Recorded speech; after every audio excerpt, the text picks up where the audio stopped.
Mobile और internet की दुनिया में आपको बेसिकली क्या चाहिए? आपको एक स्मार्टफोन चाहिए या फिर एक इंटरनेट चाहिए जो एक आईएसपी प्रोवाइड करता है, या फिर आपका फ़ोन में जो आईएसपी इंटरनेट प्रोवाइड करता है उसमें एक कॉल फैसिलिटी होना चाहिए। ऐसे में आप अपने स्मार्टफोन को ईजी तरीके से यूज़ में ले सकते हो और आप अपना काम कर सकते हो। ऐसे में जो सिम अगर चाहिए, इंटरनेट चाहिए या फिर कह लो कॉल चाहिए, तो आपको क्या चाहिए?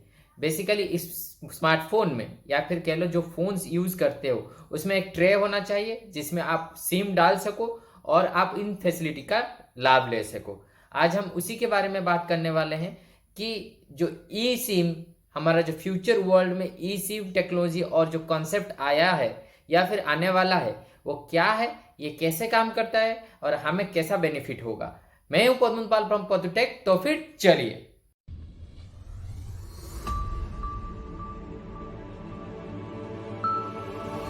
तो बेसिकली सिम कार्ड क्या है, सिम कार्ड का फुल फॉर्म क्या है? अगर माना जाए तो सिम कार्ड का फुल फॉर्म है सब्सक्राइबर आइडेंटिटी मॉड्यूल या फिर कह लो आइडेंटिफिकेशन मॉड्यूल।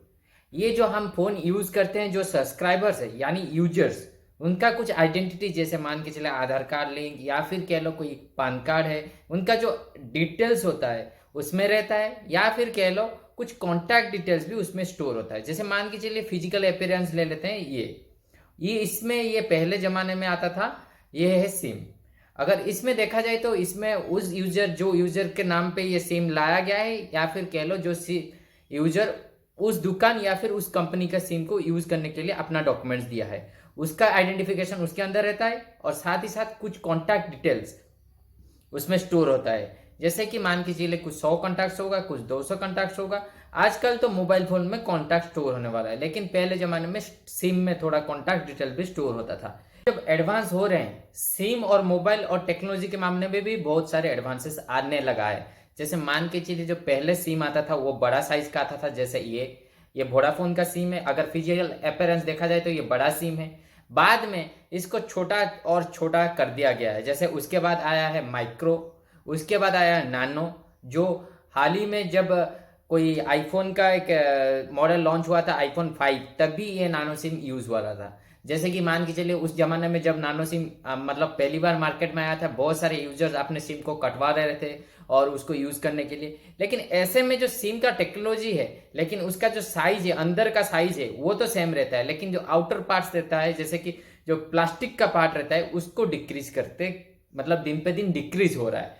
इसका यूज में जैसे मान के चलिए, मैंने पहले भी बोल चुका हूं कि ये कुछ आइडेंटिफिकेशन के लिए यूज में लेते हैं। ऐसे ही एक नया कॉन्सेप्ट आया है या फिर बहुत जगह में आ गया है। जैसे मान के चले ई सिम, बेसिकली हर कंपनी सोचता है कि उसका जो सिस्टम है उसको कैसे छोटा किया जाए और एडवांस किया जाए।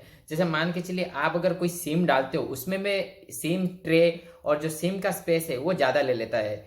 ऐसे में जो कंपनी है उन्होंने सोचा कि अगर हम इनबिल्ट प्रोसेसर के साथ उस सिम को अटैच कर देते हैं और उसमें कुछ स्टोर करने के लिए हम यूजर को अपना, जैसे कि उनका आइडेंटिफिकेशन स्टोर करने के लिए क्लाउड में डाटा दे देते हैं, तो ऐसे में यूजर को भी इजी होगा और वो मतलब खरीदने के लिए टाइम नहीं पड़ेगा, कुछ दुकान को जाना नहीं पड़ेगा। या सिम का कॉस्ट है वो थोड़ा हाई हो सकता है, या फिर कह लो जो सॉफ्टवेयर के मामले में वो थोड़ा हाई हो सकता है, या फिर हार्डवेयर के मामले में जब भी ये अटैच होगा थोड़ा हाई हो सकता है। लेकिन इससे बहुत सारे एडवांटेजेस है और कुछ कुछ डिसएडवांटेजेस भी इसके साथ है। जैसे मान के चलिए कि आप पहले क्या करते थे कि अगर कोई सिम लॉस्ट हो जाता था तो आपको क्या करना पड़ता था, आपको उस ऑफिस में जाना पड़ता था जो आपको सिम रिलीज किया है या फिर जो कंपनी आपको सिम दिया है, आप उसमें डॉक्यूमेंट फिर देते थे या फिर सिम के लिए अप्लाई करते थे। लेकिन इससे क्या होगा कि आपका टाइम बच जाता है कि अगर आपका सिम डिवाइस से लॉस हो गया या फिर आपका डिवाइस ही लॉस हो जाता है तो आपको एक लॉगिन आईडी मिल जाता है,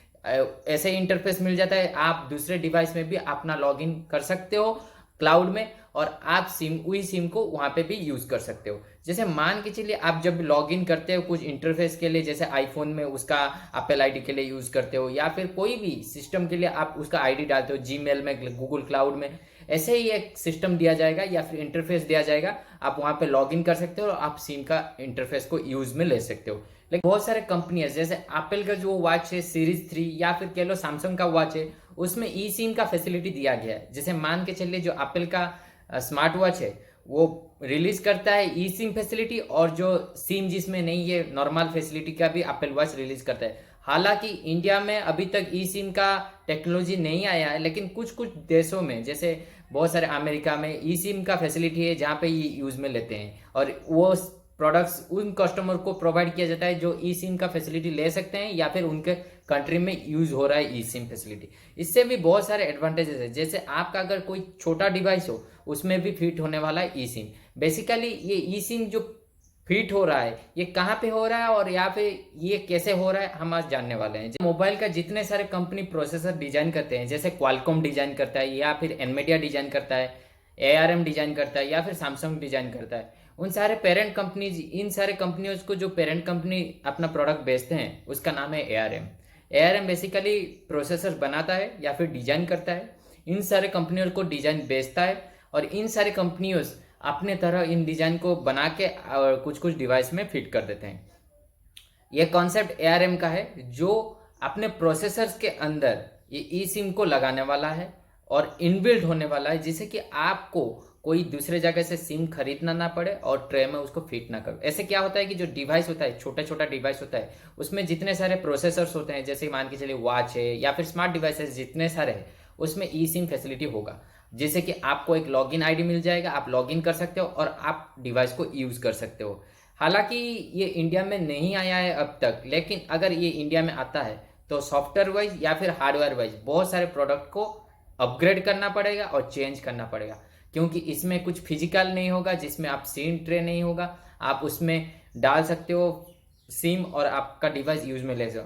ऐसे ही एग्जांपल्स ले लो कि वायरलेस चार्जिंग है, और जो हेडफोन जैक है जो फैसिलिटी आया है या फिर कह लो आईफोन में, उसमें तो इनबिल्ट पहले से था हेडफोन जैक, लेकिन अभी हालांकि उसको निकाल के वायरलेस चार्जिंग और वायरलेस हेडफोन का फैसिलिटी दिया गया है। वैसे ही ये ई सिम का फैसिलिटी ऐसा ही कॉन्सेप्ट है, और आने वाले दिनों में अगर इसको लाया जाता है या फिर कुछ डिवाइस में हो जाए तो आपका डिवाइस भी साइज में या फिर अपीयरेंस या फिर कह लो सॉफ्टवेयर वाइज कुछ फास्ट भी हो सकता है और स्लो भी हो सकता है। हालांकि इसका जो कॉन्सेप्ट है वो बेसिकली पूरा 5G को डेडिकेट करता है, क्योंकि 5G फास्ट नेटवर्क है।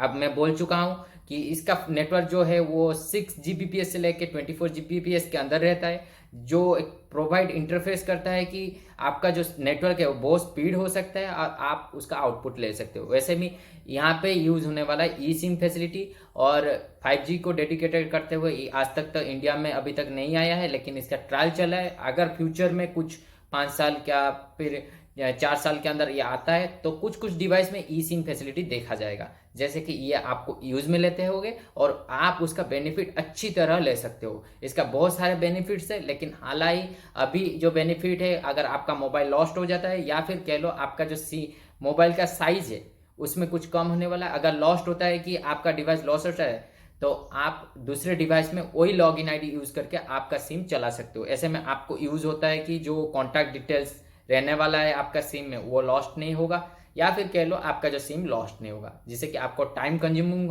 जो कॉन्सेप्ट है वो कम हो सकता है और सिम खरीदने का, और आपको अच्छे इंटरफेस मिलेगा, आप यूज कर सकते हो नेट को। अच्छा लगे तो लाइक कीजिए, सब्सक्राइब कीजिए और शेयर कीजिए। थैंक यू, जय हिंद।